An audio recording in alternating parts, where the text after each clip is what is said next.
He said I looked dead already, and in that moment, my heart sank like a stone, heavy with disbelief. His words weren't just an insult, they were a harbinger of something far more sinister. Moments later, I would discover that he had sold my house without telling me, a betrayal that felt like a knife twisting in my gut. This isn't just a story about a home lost, it's about resilience in the face of deception and the fight to reclaim my life. Before we dive deeper, let us know where you're watching from, and don't forget to subscribe.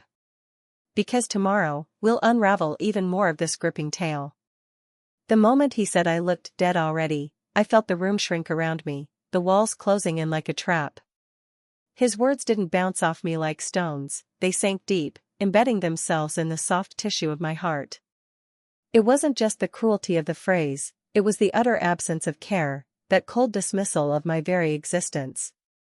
I stood there, clutching the worn edges of my cardigan, eyes fixed on the faded floral wallpaper that had witnessed decades of my life, and I realized that the place was more than just a house. It was my sanctuary, my history threaded through every creaky floorboard and chipped windowsill. This house had been my fortress against a world that often felt indifferent, sometimes hostile. Every morning, I would wake before dawn, breathing in the stillness, sitting by the kitchen window with a cup of tea in my hands. The silence was comforting, a pause before the noise of the day. I watched the garden bloom in its stubborn, wild way, roses tangled with ivy, daffodils peeking through the earth, and I felt a kinship with the resilient life that pushed through the soil. That garden was mine. This house was mine. The memories locked into its walls were mine. I remembered the day I first walked through the front door, keys clutched in my trembling hand, a young woman full of hope and promises whispered into the foundation. I had scrubbed, painted, and mended every flaw, sometimes on my knees, sometimes with aching arms, but always with love. This house held the echoes of laughter, my children's footsteps racing down the hall, the clatter of dishes during holiday dinners, the quiet sighs of relief when I finally sat, exhausted but content, at the end of the day. It was where I had raised my family, where I had hoped to grow old in peace. Yet, now, standing in the dim light of the living room, I felt the weight of betrayal settle like dust on the furniture. The man who spoke to me so callously was not a stranger but someone I had trusted, someone who had been part of this small circle I thought protected me. His words shattered the illusion that this house was a safe haven, that the people around me respected the life I had built. I glanced at the old grandfather clock, its pendulum swinging steadily, oblivious to the turmoil. Time ticked forward, indifferent to my pain. I moved toward the window and looked out onto the street, where the neighbors went about their routines, their faces familiar but distant. I had always believed in the kindness of this community, the unspoken support that came with years of shared stories and mutual respect. But the coldness in that man's voice made me question everything. How could someone who had once smiled at me over a garden fence now see me as nothing more than a shadow, a ghost of my former self? The house was filled with small relics of my life, hand-knit curtains, faded photographs in silver frames, stacks of well-worn books lining the shelves. Each item was a thread woven into the fabric of my identity. Yet, as I looked around, I realized how vulnerable I had become, how fragile the sense of belonging really was. The very place I thought anchored me felt like it could slip away at any moment, swallowed by the indifference of others. That night, I lay awake in my bed, the creaking of the old house mingling with the pounding of my heart. I thought about the trust one had placed in those around me, how I had opened my door and my life with an open hand, believing in the goodness of people. But trust, I was beginning to understand, could also be a doorway for betrayal. The house that had shielded me for so long now felt like a cage, and I was locked inside with my fears. In the early hours, before the sun spilled its light across the floorboards, I rose quietly and moved through the rooms that held my history. I touched the worn banister where my children had once clung, the kitchen counter scarred from years of chopping and baking, the faded armchair that had cradled me through countless evenings of reading and reflection. Each room was a chapter of my story, a testament to a life lived with care and quiet dignity. Despite the chill in the air, I opened the front door just enough to feel the breeze, a reminder that the world beyond still turned. The garden, though untended in recent days, still held the stubborn promise of life. I cupped my hands around my mouth and called out softly to the past, to the memories that had made this place home. They did not answer, but their presence lingered like the scent of jasmine after a summer rain. I thought of the people I had known for years, the neighbor who brought over pies during difficult times, the mail carrier who always paused to ask if I needed help with my groceries, the local shopkeeper who remembered my favorite tea blend. These small acts of kindness had woven me into a tapestry of community, creating a sense of belonging that I had taken for granted. Now, that tapestry seemed frayed at the edges, threatened by the sharp teeth of indifference and disrespect. As morning light filtered through the lace curtains, I prepared breakfast in the kitchen, moving with the slow, deliberate care that comes from years of routine. The clink of the spoon against the cup was a small comfort, a sound that had always marked the start of a new day. I set the table with the chipped china plates my mother had given me, arranging the napkins just so, as if the ritual could hold back the tide of uncertainty. When footsteps approached the door, I hurried to greet the visitor, hoping for a friendly face, a voice of reassurance. Instead, I was met with the same coldness, the same dismissive glance that cut deeper than any blade. The man who had spoken of me as if I were already dead entered without invitation, his eyes scanning the room as though measuring the worth of everything I had built. There was no apology, no recognition of the pain he had caused. Only a tired, contemptuous sneer that told me I was invisible in his eyes. I felt a surge of anger rise within me, a flame kindled by years of quiet endurance. This house, my home, was not a relic to be discarded or a burden to be borne grudgingly. It was the sum of my struggles and triumphs, the place where I had shaped my life against the odds. His words, harsh and unkind, had torn a hole in that fabric, but they had not extinguished the fire within me. I stood tall, despite the ache in my bones and the weariness in my soul. The house creaked around me, as if it, too, understood the weight of what had been said. I would not let his cruelty define me or diminish the meaning of this place. The house was more than bricks and mortar, it was a living memory, a vessel of my identity, and I was still here, breathing, feeling, resisting. As the man turned away, dismissing me with a final glance, I closed the door gently behind him. The lock clicked softly, a small barrier against the world outside. I leaned against the door for a moment, gathering strength from the silence, from the house itself. Though the night had brought harsh words and broken trust, it had also reminded me of what I stood to lose, and what I was determined to protect. In the quiet that followed, I made a silent promise to myself. This house would remain my refuge, my story, my home. No matter how heavy the shadows grew, no matter how cold the voices around me, I would hold on to the light that still flickered within these walls. Because in this place, I was still alive. Years had been folded into this house like layers of old paint, each coat a story, a moment of care, a memory sealed beneath the surface. I had spent countless afternoons with hands dirted by soil, planting bulbs that would bloom long after I was gone, painting window frames with a steady brush, repairing the creaks and cracks that time had etched into the walls. It was a labor of love, a silent conversation between me and the home I had vowed to protect. Every chip in the paint I had smoothed over, every squeak in the floor I had quieted, every corner I had brightened with a fresh coat or a new curtain. This house was my craft, my legacy. I thought back to the first spring after I moved in, when the garden was just a patch of neglected earth. I remember kneeling in the damp soil, planting tulips and daffodils, imagining the colors that would splash across the yard with the coming of warmer days. It was hard work, but it filled me with a quiet joy that I carried inside me like a secret warmth. The garden flourished with my care, and so did I, growing roots in this place as surely as the flowers did under my hands. My neighbor, Mrs. Bennet, was the first person to truly understand what this house meant to me. She was an elderly woman with a heart as wide as the sky, always ready with a kind word or a basket of freshly baked bread. We had shared tea and stories over the years, our friendship blossoming alongside the garden I tended. She knew the history of this neighborhood, the families who had come and gone, and she always insisted that this house had a soul because of the love poured into it. That belief was a balm to my spirit, a reminder that the house was more than shelter, it was a living thing, shaped by those who cared for it. But beneath the surface of these quiet comforts, a growing unease began to take root. Small things, an unopened letter in the mailbox that smelled faintly of damp, a knock at the door that left no caller in sight, started to unsettle me. I found myself pausing before answering the phone, wondering who might be on the other end, and why. The trust one had once given freely now felt fragile, like a thin thread stretched taut, ready to snap under the weight of suspicion. I began to notice changes in the neighborhood, too.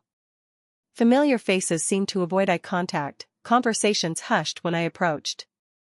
The warmth of community I had cherished felt like it was slipping away, replaced by a cold distance that I could not explain. Mrs. Bennet's house sat dark more often than not, her cheerful visits becoming fewer. I tried to reach out, but the silence on the other end of the line was deafening. The house itself seemed to echo my growing doubts. I found the lock on the back door slightly ajar one morning, though I had been certain I had bolted it the night before. A window latch was loose, swinging softly in the breeze, inviting the outside world in. These small breaches in my sanctuary gnawed at me, hinting at intrusions I could neither see nor fully understand.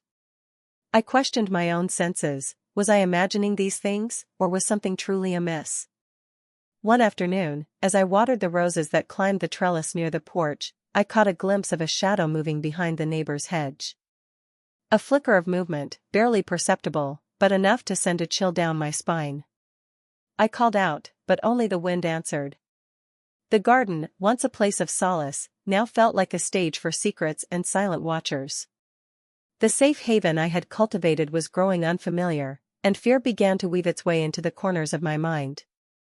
I thought back to the years I had poured into this home, the mornings spent sanding the floorboards, the evenings stitching curtains by lamplight, the weekends lost in painting and pruning. How could this place, so carefully tended, be slipping away from me? The thought was unbearable. It was as if the house itself was betraying me, turning against the woman who had given it life and love. The internal turmoil grew heavier with each passing day. I found myself questioning the intentions of those I had once trusted implicitly. Was the kindness I had accepted genuine, or was it a mask for something darker? The man who had spoken to me so callously was not the only one who had changed. Quiet glances exchanged behind closed doors, hushed conversations that ceased when I entered the room, all signs pointing toward a betrayal I was too afraid to name. I clung to the memory of Mrs. Bennet's smile, the softness in her eyes when she spoke of the house's soul. Her belief had been a lifeline, a thread connecting me to the community and to the hope that not all was lost. But even that connection was fraying. The loneliness settled over me like a fog, blurring the edges of my once clear world. One evening, as twilight deepened into night, I sat at the kitchen table with a cup of tea growing cold in my hands. The house was silent except for the ticking of the clock, a steady rhythm in the growing stillness. I thought about the trust one had placed in others, the friends, the neighbors, the people I had welcomed into my life. That trust had been a fragile gift, one I now guarded jealously, afraid that any misstep might shatter it completely. I realized that my attachment to this house was more than bricks and mortar, it was a tether to my past, to the life I had built with care and resilience. But that tether was fraying, and I was left grasping at the threads. The internal conflict was a storm raging inside me, a battle between hope and fear, between the desire to believe in the goodness of others and the growing suspicion that I was being betrayed. In the quiet moments, I tried to remind myself of the strength I had carried through years of hardship. I had faced loss and loneliness before and had found ways to endure. This house, with all its imperfections and memories, was a testament to that endurance. Yet, the uncertainty gnawed at my resolve, a persistent whisper that something was wrong, that the sanctuary I had built was no longer safe. I found solace in small routines, the gentle watering of the garden at dawn, the careful folding of laundry, the quiet moments spent poring over old photographs. These acts grounded me, reminding me of who I was before the shadows crept in. I was a woman who had shaped her world with her own hands, who had nurtured life and love in this very house. That identity was not easily erased. Still, the questions lingered like unwelcome guests. Who was watching? Who was listening? And most terrifying of all, what was happening to the place I called home? The answers seemed just out of reach, hidden behind walls that had always offered comfort but now felt like a barrier to truth. As the days slipped by, I found myself standing at the edge of a precipice, caught between the past I cherished and a future clouded with uncertainty. The house, once a symbol of stability, had become a puzzle I could not solve. And in the heart of that puzzle lay a betrayal I was only beginning to understand. The truth hit me like a thunderclap in the quiet of an ordinary afternoon. I had been sifting through a stack of mail, mostly bills and advertisements, when a letter, unfamiliar and official-looking, slipped from the pile and fluttered to the floor. Its envelope bore the seal of the county clerk's office, and my hands trembled as I unfolded the pages inside. The words blurred at first, but then clarity pierced through the confusion. My house, my sanctuary, my home, had been sold. Without my knowledge. Without my consent. I sank into the worn armchair by the window, clutching the letter like a lifeline that was swiftly unraveling. The documents detailed a transfer of ownership, signatures forged, dates altered. Someone had taken what was mine, wrapped it in deceit, and handed it away as if it were a trifle. The weight of betrayal settled over me, heavier than any storm I had weathered before. How could this have happened? Who had the audacity to steal not just a house, but the years of love and labor embedded within its walls? As I sat there, heart pounding, a cold clarity emerged. The man who had sneered at me, dismissing my very existence with those cruel words, was no longer just a figure of disdain, he was the architect of this betrayal.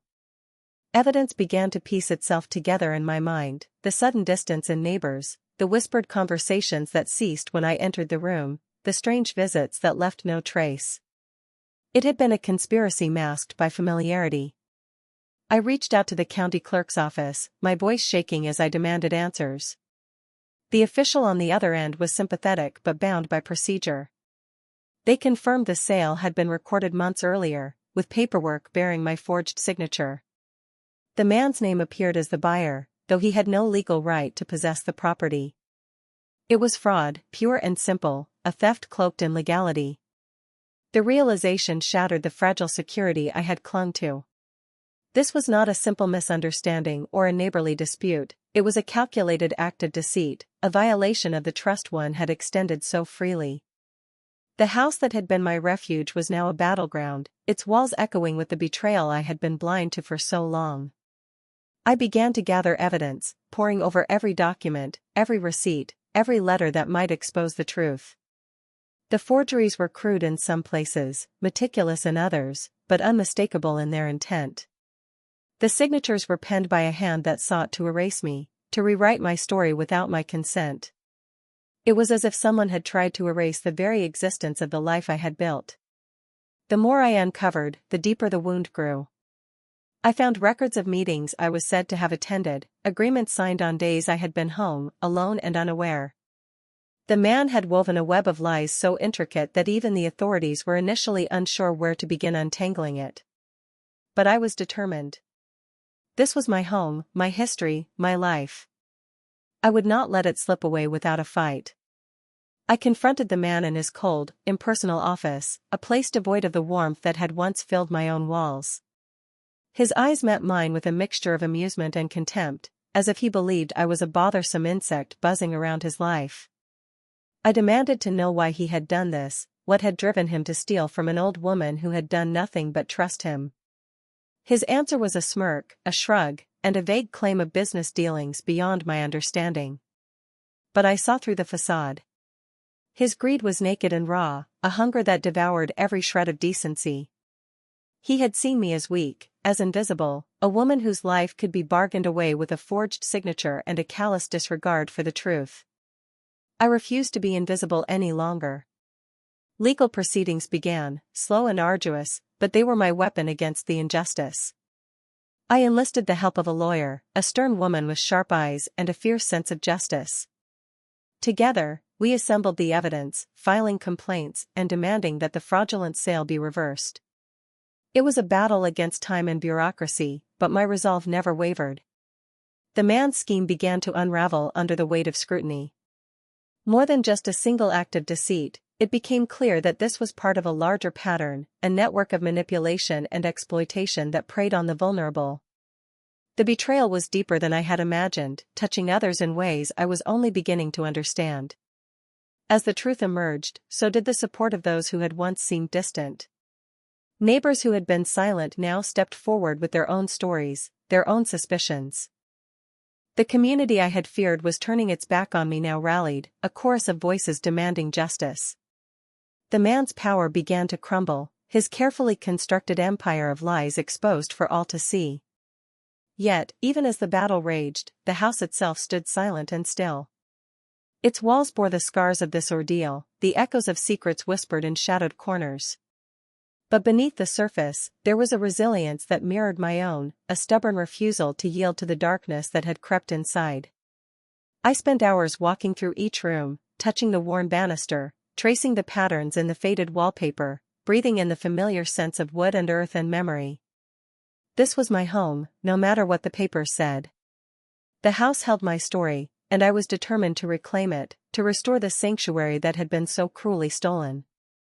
There were moments of despair, when the weight of the fight seemed too much to bear. Nights when sleep eluded me, and the shadows in the corners of the room seemed to whisper doubts and fears.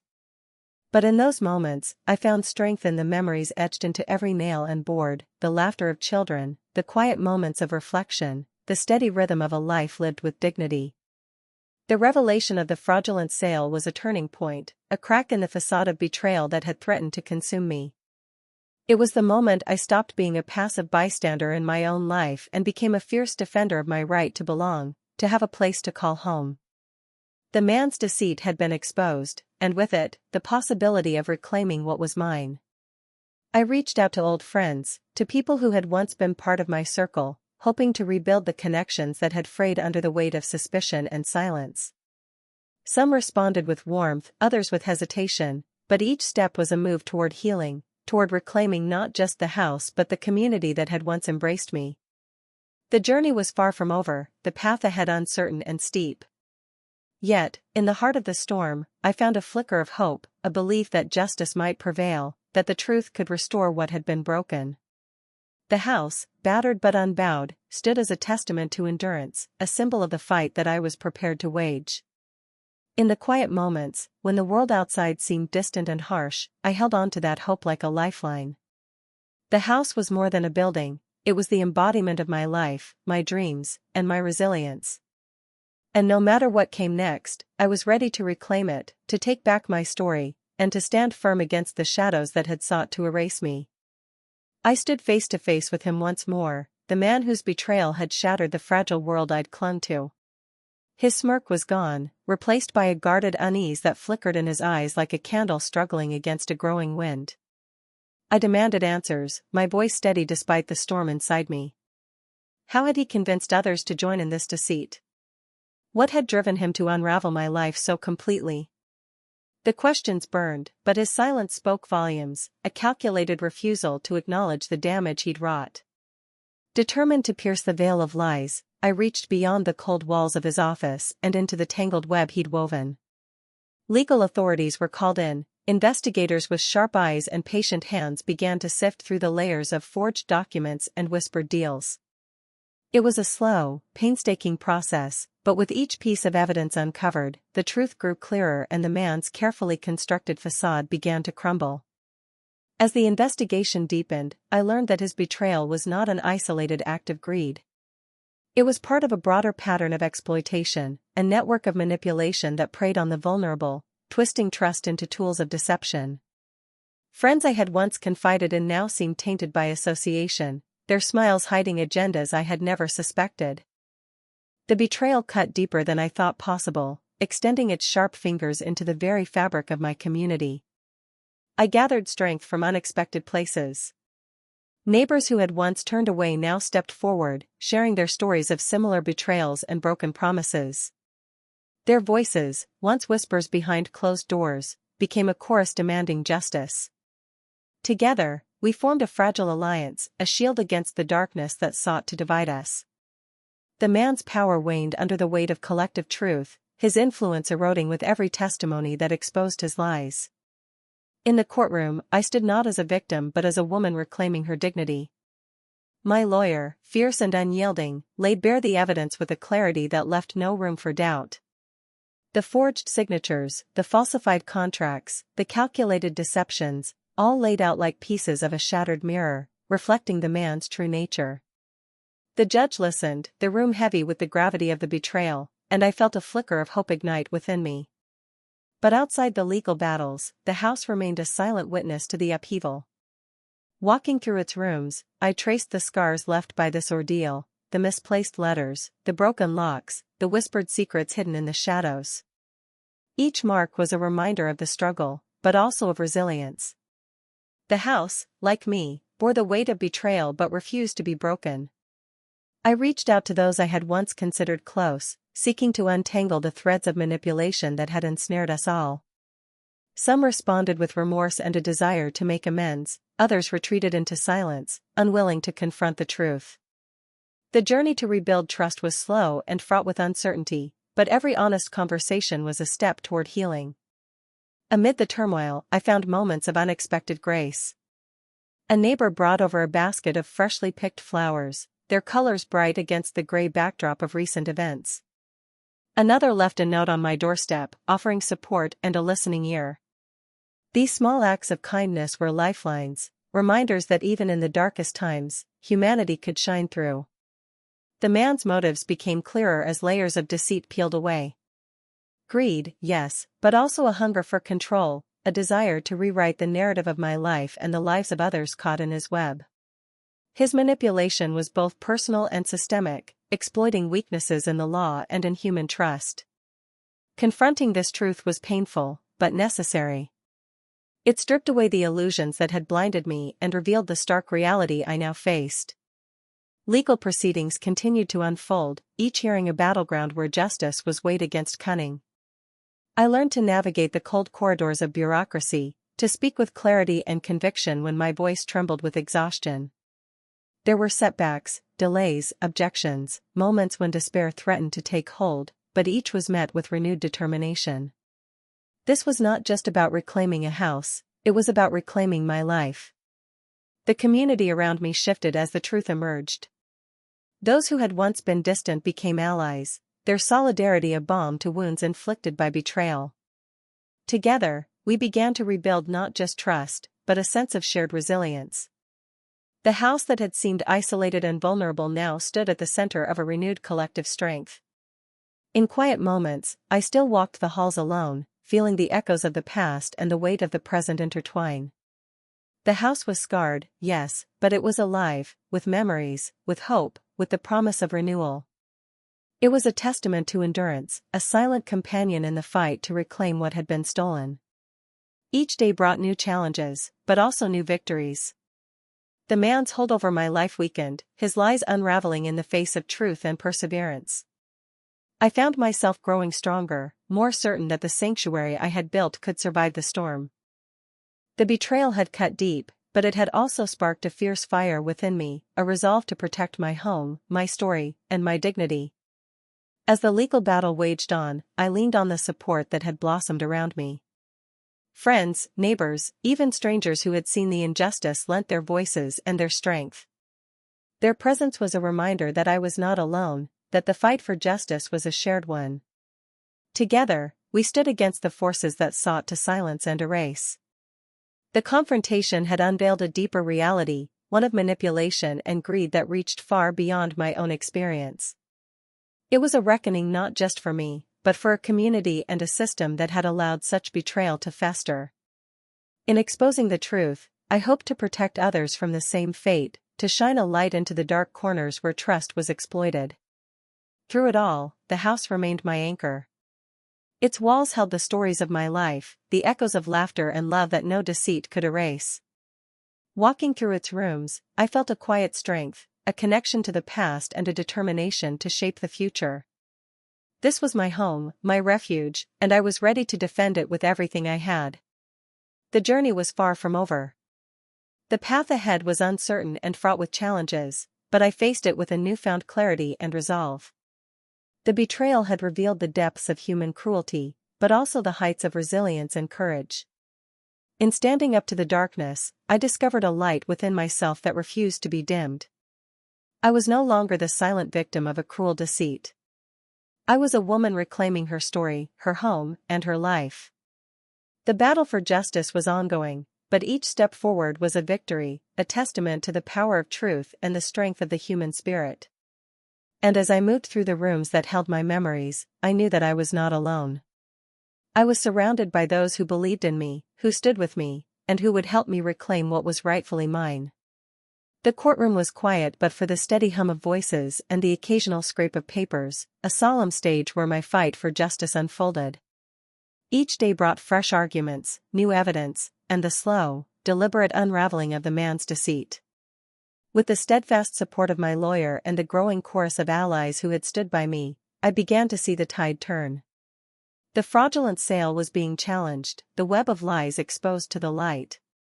It was a battle of wills, but I was no longer the silent woman who had been dismissed and betrayed. I was a force determined to reclaim what was mine. Outside the courtroom, the community that had once felt distant now rallied around me. Neighbors who had witnessed the shadows of betrayal stepped forward with their stories, lending weight to the truth I carried. Their voices formed a protective shield, a reminder that I was not alone in this struggle. Together, we were rewriting the narrative, not just of a stolen house, but of resilience in the face of injustice. The legal process was slow, tangled in bureaucracy and the complexities of the law, but each small victory was a step toward reclaiming my agency. The sale was being challenged, the forged documents scrutinized, and the man's claims dismantled piece by piece. It was a painstaking journey, but with every hearing, I felt the walls of my sanctuary draw closer again, the space I had feared losing slowly coming back into reach. At home, the house bore the marks of the ordeal, locks replaced, letters carefully sorted, security measures tightened, but it was still my refuge. Walking through the rooms, I traced the familiar lines of the furniture, the faded patterns of the wallpaper, the soft light filtering through the curtains. These were the textures of my life, the tangible proof of my presence and my past. The house was not just bricks and mortar, it was the embodiment of my story, and I was reclaiming it with every breath. The journey also reshaped who I was. The woman who had once felt invisible and powerless now stood with a quiet strength, forged in the fires of betrayal and perseverance. I found new purpose in advocating not just for myself but for others who faced similar injustices. The experience had opened my eyes to the vulnerabilities that many endured in silence, and I was determined to raise my voice for those who could not. Rebuilding trust with the community was a slow process, but moments of connection blossomed like spring after a long winter. A neighbor's smile, a shared cup of tea, the simple act of sitting together on a porch bench, these small gestures wove a new fabric of belonging. I learned to lean on others, to accept support and friendship without fear. The house, once a solitary refuge, became a gathering place once again, filled with the warmth of renewed relationships. The legal victory was a milestone, but the true triumph was the reclamation of my dignity and autonomy. I had stood against betrayal and emerged stronger, my identity no longer defined by the pain inflicted upon me but by the courage I found within. The house, restored to my name and my care, was a symbol of that resilience, a testament to the enduring human spirit. In the quiet evenings, as twilight softened the edges of the day, I would sit by the window and watch the garden bloom anew. The flowers, nurtured through seasons of hardship and hope, mirrored my own journey. Life, with all its fragility and strength, continued to unfold within these walls. I was home, truly home, and the future stretched out before me, uncertain, yes, but filled with possibility. I thought often of the lessons this journey had taught me, the importance of vigilance, the power of community, the necessity of standing firm in the face of injustice. I knew that the scars of betrayal would remain, shadows in the corners of memories, but they no longer held dominion over me. Instead, they were reminders of survival, of battles fought and won. The house was no longer just a structure, it was a living testament to the life I had built and the strength I had discovered. It held the echoes of laughter and tears, of quiet mornings and stormy nights, the imprint of a woman who refused to be erased. And as I moved through its rooms, I felt a profound sense of peace, a peace born not from the absence of struggle, but from the triumph over it. With each passing day, I embraced the freedom to live on my own terms, to shape my story without fear. The house stood as a beacon of that freedom, a place where I could breathe deeply and be wholly myself. The past, with all its pain and betrayal, was a chapter closed, and the future awaited, a blank page ready for the next words to be written. I was no longer a victim of circumstance but the author of my own destiny. The house, the community, the life I had fought to reclaim, they were mine, and I held them close like a hard-won treasure.